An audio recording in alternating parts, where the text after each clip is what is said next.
even without salaries, we will withstand this pressure. And when we don't get salaries and our resources to work, the only thing we can think about is war. And war is WAR, with you. And we are bringing it over to you. And we have no problem with the government. We have isolated the employer. We have been kind. We've wanted peace. We've been persuaded by key leaders in this country to refrain ourselves from organizing our members for strike action. But where it has reached, we cannot contain the pressure from our members anymore. We sign a CBA.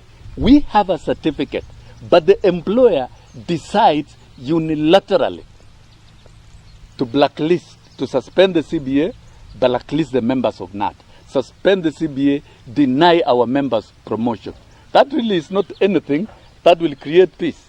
And the narrative that TSC is selling to government is wrong. The only medicine that TSC understands is a strike. Maybe that's what they're asking for. And then if that is what they want, we shall have no option but to prepare for it.